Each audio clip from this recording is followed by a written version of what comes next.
चलिए पहला क्वेश्चन बना लीजिए आप लोग। x square plus y square बराबर 280 है और एक्स वाई बराबर 130 दिया हुआ है, तो x माइनस वाई बटा x प्लस वाई निकालना है। तो यहाँ से पहले x minus y x plus y कैसे निकालेंगे? तो x माइनस वाई कैसे निकलेगा? x माइनस वाई बराबर under root x square plus y square और प्लस क्या माइनस क्या होगा 2ab होता है, तो बस यहाँ से निकाल लेंगे। यानी यहाँ क्या दिया हुआ 280 माइनस एक्स वाई 130 दिया हुआ, 200 गुना करेंगे कितना आएगा 240, तो यहाँ रूट 40 आ जाएगा। उसी तरह x प्लस वाई कितना हो जाएगा? तो बनेगा under root x square plus y square और प्लस क्या 2ab, तो एक्स स्क्वायर वाई स्क्वायर कितना दिया हुआ 280 और इसमें 240 इस बार जोड़ेंगे कितना आएगा? तो जोड़ दीजिए इसको 8 4 12 2 2 4 5 यानी 500।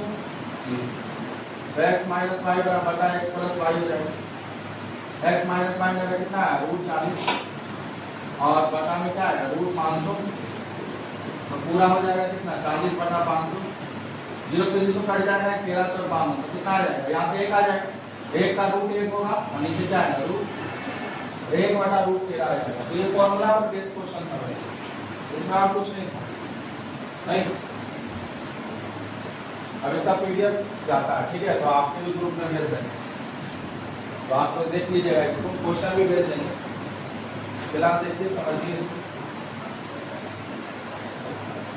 आगे बढ़ते हैं तब तक। ये मिक्स क्वेश्चन है ना, कह रहा है कि अस्थिर जल किसको कहते हैं? हाँ शांत जल, जैसे ये नाव और धारा का क्वेश्चन है ना। अब क्या बोलेंगे कि दो जो है दो तरह का बात होता है उसमें, शांत जल होता है और एक होता है ऐसा जल जो धारा। तो नाव और धारा वाले सवाल में क्या होता है, दो तरह का बात होता है। एक होता है शांत जल में नाव की चाल, तो शांत जल में नाव का चाल जो होता है वो खुद का चाल होता है उसका। लेकिन मान लिया जाए धारा अगर इधर बह रहा है और नाव भी चल रहा है, तो नाव अगर धारा की दिशा में ही बह रहा है, नाव अगर धारा की दिशा में ही बह रहा है तो उसको कहते हैं डाउन स्ट्रीम, ठीक है। यानी इसको कहते हैं हिंदी में अगर कहें तो अनुप्रवाह नहीं। लेकिन अगर मान लिया जाए अगर नाव इधर चल रहा है, नाव चाह रहा है इधर जाना, बट धारा का जो दिशा है वो इधर है, इसको कहते हैं अपस्ट्रीम। तो डाउन स्ट्रीम में क्या होता है कि बोट का स्पीड और करंट का स्पीड जुड़ जाता है, लेकिन डाउन स्ट्रीम में बोट को इधर जाना चाह रहा है और करंट इधर जाना चाह रहा है, तो क्या होता है बस इतने ध्यान रखिए। अब आपसे क्या पूछ रहा, कह रहा है कि स्थिर जल में नाव की चाल 18 किलोमीटर प्रति घंटा है और धारा की चाल कितना है 3 किलोमीटर। यानी नाव का स्थिर जल में जो चाल होता है ना वो नाव का अपना चाल होता है, खुद का चाल।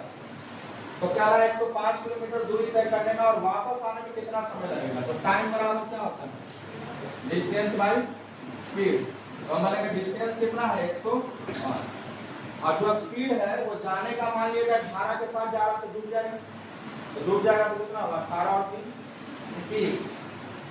लेकिन भाई आने में तो धारा का दिशा बदल जाएगा ना, धारा तो ऐसे बह रहा, आप जा रहे हैं तो साथ ही साथ चलिए, लेकिन जब उधर से आ रहे हैं तो धारा तो इधर ही बह रहा है, जैसे गंगा जी का धारा एक तरफ बह रहा है उधर ही बह रहा है। आने वक्त आपको धारा अपोज करेगा, आने वक्त अपोज करेगा तो आपको चलना तो 105 ही है, बट आपका स्पीड घट जाएगा, यानी 18 से 3 घट जाएगा, तो कितना हो जाएगा 15 नहीं होगा। ये कटेगा 5 बार में और ये 15 से कटेगा कितना बार में 7 बार, और टोटल कितना टाइम लग गया आपको 7 5 12 घंटा लगेगा। ये आपसे पूछ रहा है टोटल कितना टाइम लगेगा, टोटल 12 घंटा लग जाएगा, ठीक है। चलिए आगे बढ़िए।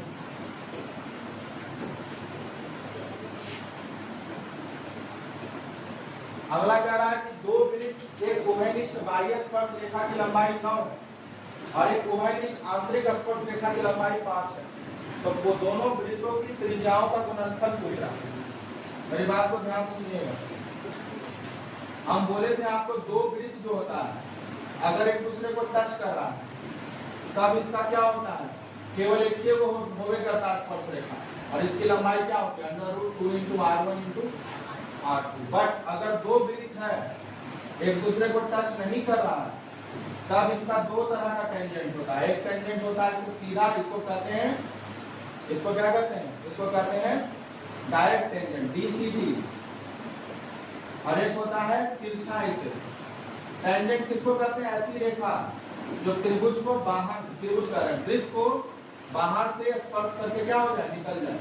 तो कॉमन टेंजेंट का मतलब होता है एक ऐसी रेखा जो इसकी भी स्पर्श रेखा हो और इसकी भी हो, तो कॉमन उसी को कहते हैं। कॉमन फ्रेंड मतलब क्या होता है, आपका भी दोस्त और उसका भी दोस्त, दोनों का दोस्त, तो क्या होगा, कॉमन। उसी तरह कॉमन स्पर्श रेखा मतलब बोले तो यानी ऐसी रेखा जो इसको भी टच करे, और तो दो तरह का स्पर्श रेखा होता है। एक होता है तिर्यक, इसको कहते हैं तिर्यक स्पर्श रेखा हिंदी में, और इसको कहते हैं सीधी उभयनिष्ठ स्पर्श रेखा।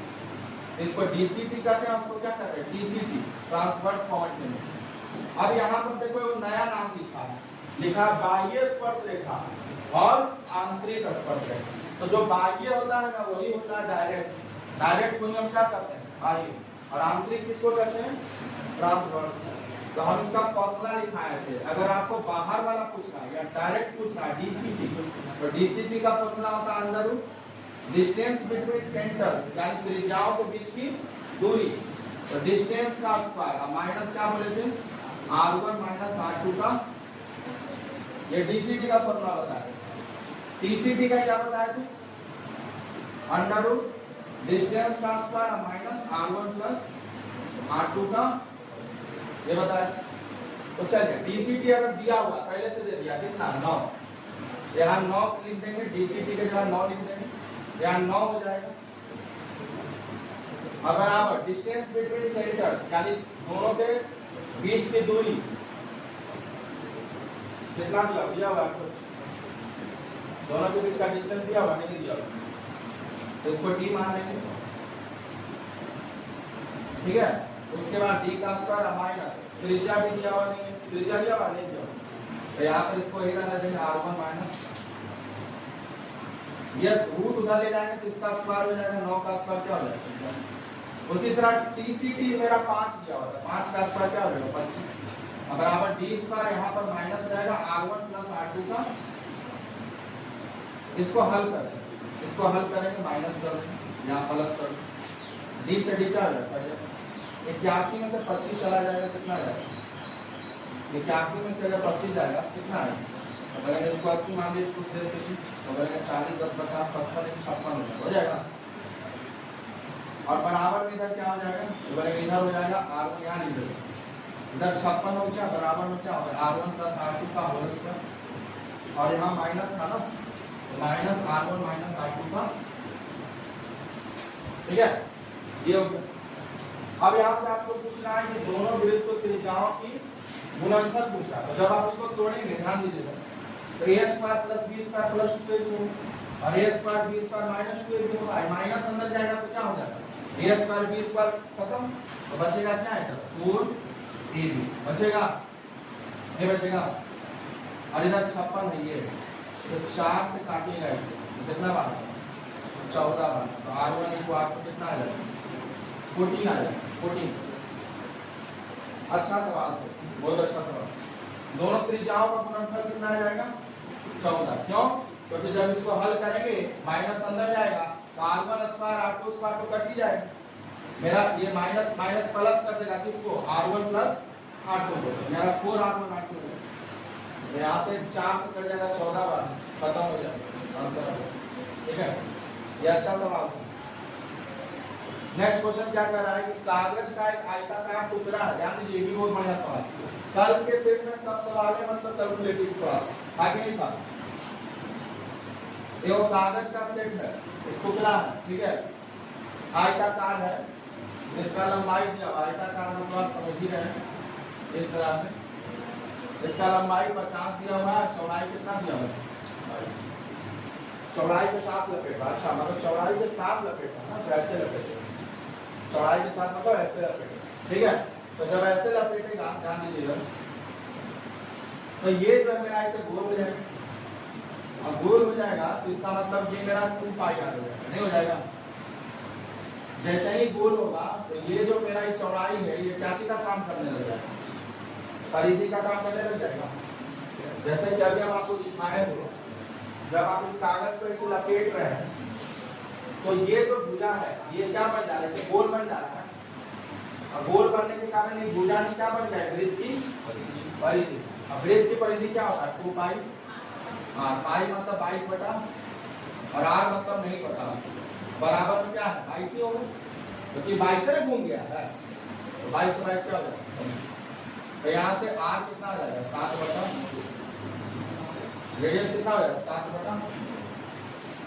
अब रेडियस 7 बटा 2 आ गया, हमको इसका क्या पूछ रहा है, बेलन का आयतन। तो बेलन का आयतन क्या होता है, पाई आर स्क्वायर है। तो पाई मतलब क्या 22 बटा, आर पता है मेरा 7 बटा 2 है, इसका स्क्वायर मतलब 2 बार गुना, और हाइट हमको पता है कितना 7 से 7 कट गया, 2 से कट गया कितनी बार में गया, 2 से कट गया कितनी बार 25, तो 25 और 77 को गुना करना, ठीक है, 25 और 77 को गुना करना, क्या बोल रहे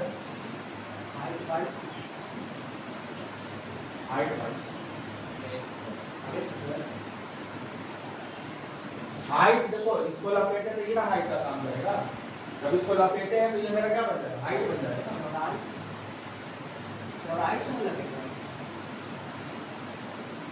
चौड़ाई के साथ लपेटे, चौड़ाई यही ना, चौड़ाई के साथ लपेटे, चौड़ाइया था ना तो मेरा साथ में से कैसे लपेटे, समझे। तो अब देखिए गुना कीजिए, 25 से गुना करने का तरीका हम क्या बताएं, 4 से भागा लगा दीजिए और 2 को 0 बैठाएंगे, और लेकिन 4 से इसको भागा लगाएंगे तो 24, 4 भाग 4 3 4, 4 से लगाएंगे कितना बार मिल जाएगा, 4 से एक बार में लगाना पड़ेगा, तो एक वाला कौन सा 2 ऑप्शन, तो 19 बार में जाएगा, राइट। शेषफल कितना बचा वही लिख देते हैं, तो एक बार लगाएंगे तो ये बचा 9 और 36, एक बचा, जब एक बचता है तो क्या लिखते हैं 2 5, यानी कि 1925 सेंटीमीटर, ये मेरा इसका होता है।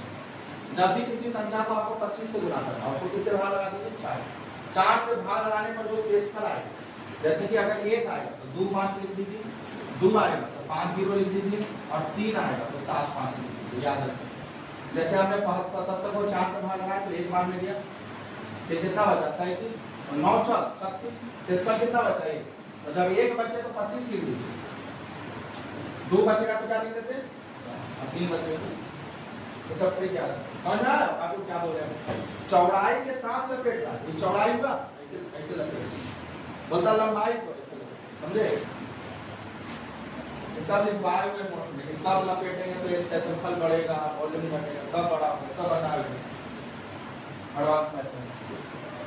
नेक्स्ट क्वेश्चन देखिए, कह रहा है कि दो त्रिभुज है, दोनों कॉन्ग्रुएंट है, कॉन्ग्रुएंट का साइन, कॉन्ग्रुएंट मतलब जब दोनों सर्वांश, अब जो ट्रायंगल कॉन्ग्रुएंट हो गया, दो ट्रायंगल कॉन्ग्रुएंट हो गया, इसका नाम है PQR, इसका नाम है MON, ये दोनों कॉन्ग्रुएंट हो गया। जब कॉन्ग्रुएंट होता है ना तो सारे एंगल और सारे कोण, सारे भुजा सब क्या हो जाता है, बराबर हो जाता है, ध्यान रखिए। जब भी कोई दो ट्रायंगल कॉन्ग्रुएंट होगा तो सब चीज बराबर। PQR 82 है, PQR ये मेरा कितना दिया हुआ है, उसके बाद QRP 47 है, QRP ये 47 है, RPQ 51 है, RPQ ये कितना है, क्या आपसे बोल रहा है, आगे MON दिया हुआ है, MON ये कितना दिया हुआ 5 बाय माइनस, इतना लिखने का जरूरत नहीं था, सिंगल में लिखिए। QR दिया हुआ कितना 24, ON दिया हुआ कितना 3x प्लस, आपसे पूछ रहा है x प्लस y का मान। देखो मेरी बात को सुनिए, ये दोनों त्रिभुज क्या है, कॉन्ग्रुएंट। इसका मतलब इसको उठा के इस पर रख देना तो दोनों एक दूसरे को ढक देंगे, दोनों एक दूसरे को क्या करेंगे, अब ढकेगा तभी जब ये क्या बने तो ये भी कितना होगा, समझ आ रहा, ये 82 है तो ये भी कितना होगा 82, ये 24 सेंटीमीटर है तो ये भी कितना होगा, तभी ऐसा संभव है, ऐसा संभव। इसका मतलब हम कह देंगे कि 5 बाय माइनस 8 मेरा क्या होना चाहिए 82 डिग्री, तो यहाँ से 5 बाय बराबर कितना होगा 90, तो y बराबर कितना हो जाएगा, तो y बराबर क्या होगा 5 होगा। उसी तरह से हमने कहा ये बराबर कितना होना चाहिए 24, तो यहाँ क्या क्या होगा 24, तो ये भी कितना होना चाहिए, तो 3x, और y का मान तो पता चल गया हमको कितना 18 बराबर क्या आना चाहिए 24, तो 3x बराबर 18 और घटेगा कितना आ जाएगा 6, तो x बराबर कितना है अब x पता चल गया, y पता चल गया, आपको x प्लस y पूछ रहा है, 18 और 2 कितना होगा, तो इसका आंसर क्या हो जाएगा, 20 हो जाएगा, ऑप्शन नंबर सी। तो कभी भी दो त्रिभुज बोलते कॉन्ग्रुएंट है, इसका मतलब वो दोनों कोण बराबर, ये भी कोण बराबर, भुजा भी बराबर, सब चीज बराबर, ठीक है, सब चीज बराबर होता है। कैसे बराबर होता है, तो सीपी सीपी से, सीपी सीपी क्या होता है, congruent part, corresponding part of congruent triangle, corresponding part of congruent triangle. याद रखिए एक बार ग्राफ दिया हुआ है ना, ये सब एग्जाम में पूछता है, कोई भी एग्जाम को आप दीजिए, कोई भी एग्जाम दीजिए आपसे पूछेगा। यहाँ क्या करा दिए गया आरे में दुनिया भर में देश के प्रत्यक्ष विदेशी निवेश बिलियन डॉलर में दर्शाते हैं। तो आपसे क्या पूछ रहा है, ऊपर वाला ना ज्यादातर फालतू बात रहता है, आपको केवल नीचे वाला से मतलब है।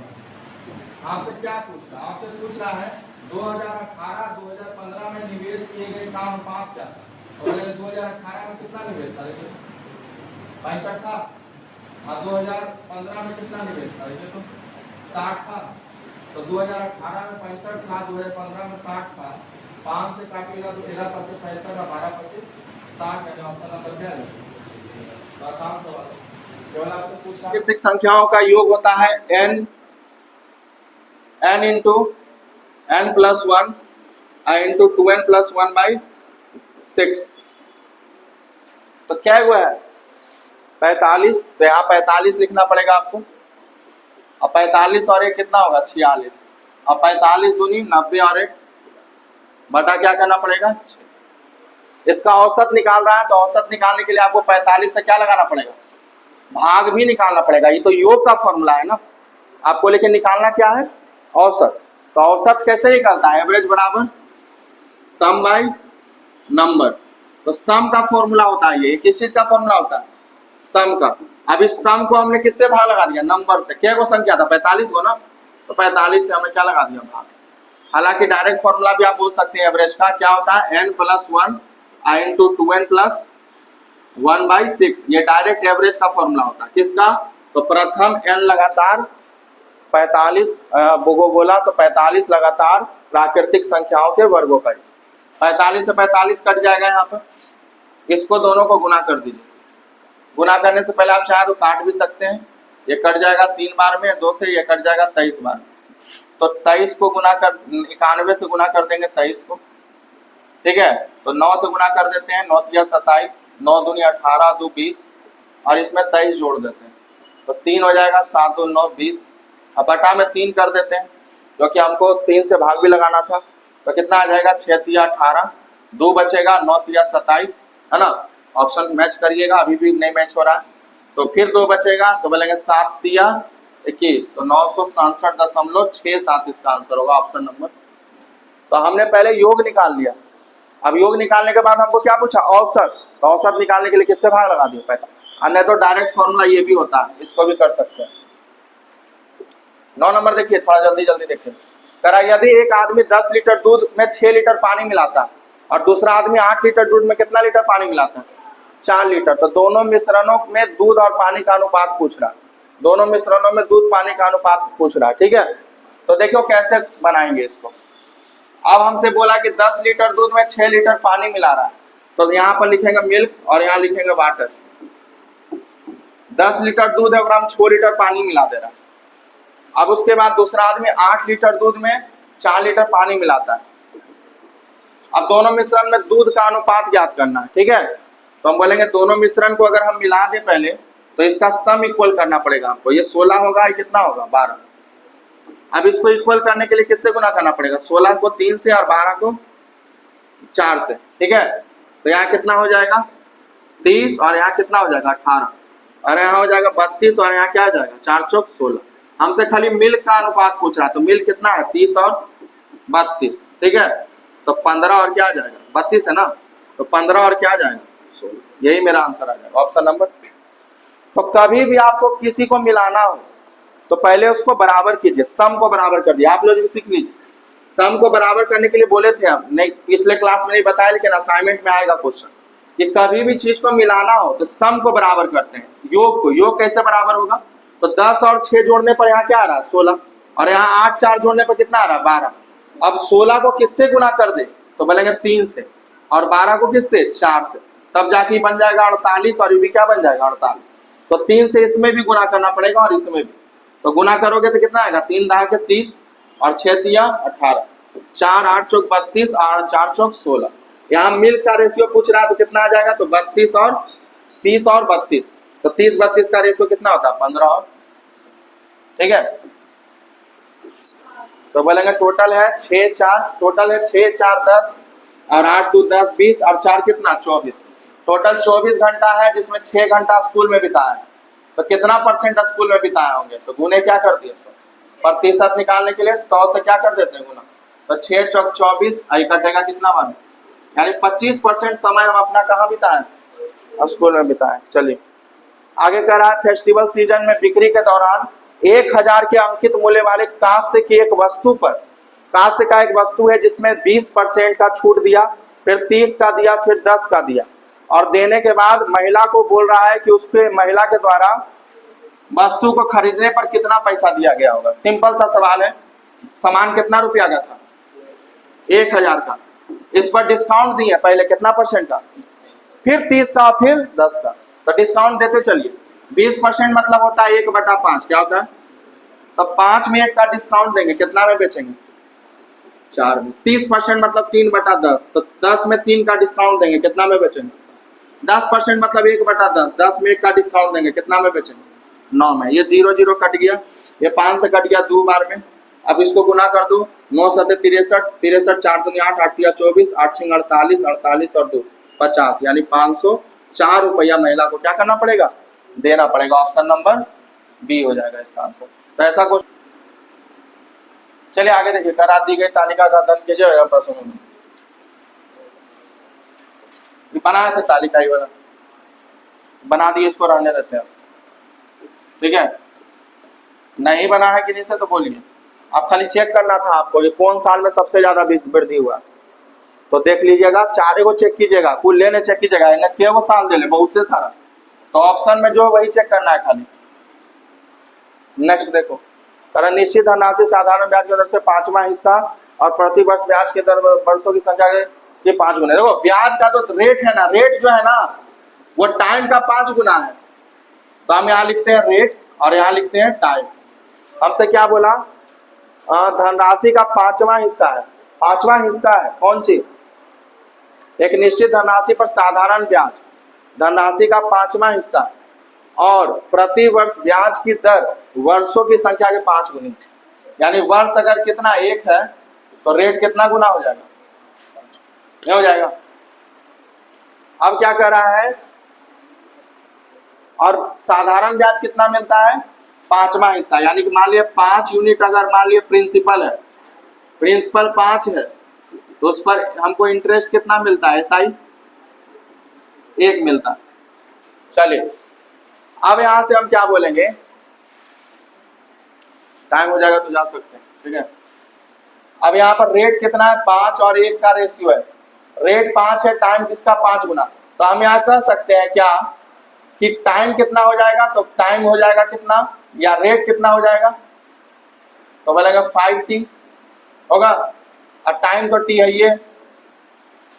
अब यहां से देखो 5 के समान पर 1 ब्याज मिला, 500 के समान पर 100 रुपया आपको इंटरेस्ट मिल गया, तो हम कह सकते हैं कि इंटरेस्ट कैसे मिलता है, सिंपल इंटरेस्ट। तो सिंपल इंटरेस्ट क्या होता है, रेट इंटू टाइम होता है। तो बोलेगा रेट कितना है 5t है और टाइम कितना है t है, तो 5t इंटू टी, जो कि कितना इंटरेस्ट मिला, कितना परसेंट इंटरेस्ट मिला, 20% मिला, कितना मिला 20% इंटरेस्ट मिला, परसेंट निकालेगा ना भाई, तो बोलेंगे ये 20% के बराबर है, तो 5 और 20, तो टाइम कितना आ जाएगा 2, टाइम 2 साल और रेट भी कितना परसेंट 2%, सेम हो गया, नहीं रेट हो जाएगा पर टाइम का दुगना, यानी 5 दूनी 10। अब आपसे क्या पूछ रहा है, यदि ब्याज की दर में 3% की वृद्धि हो जाए तो ब्याज कितना है, देखो तो 5t और t कितना है 2, तो रेट कितना होगा 5 दूनी। अब कह रहा है इसमें 3% बढ़ जाए तो 10 3 13%, नया रेट 3% बढ़ गया, तो 6 साल में 5600 पर साधारण ब्याज पूछ रहा है, तो 6 साल में कितना ब्याज बन जाएगा, तो 5600 का कितना परसेंट बन जाएगा बताइए आप ही। तो सिंपल इंटरेस्ट क्या होता है, रेट इंटू टाइम होता है ना। तो ये तो जान रहे हैं, क्या जान रहे हैं इसमें,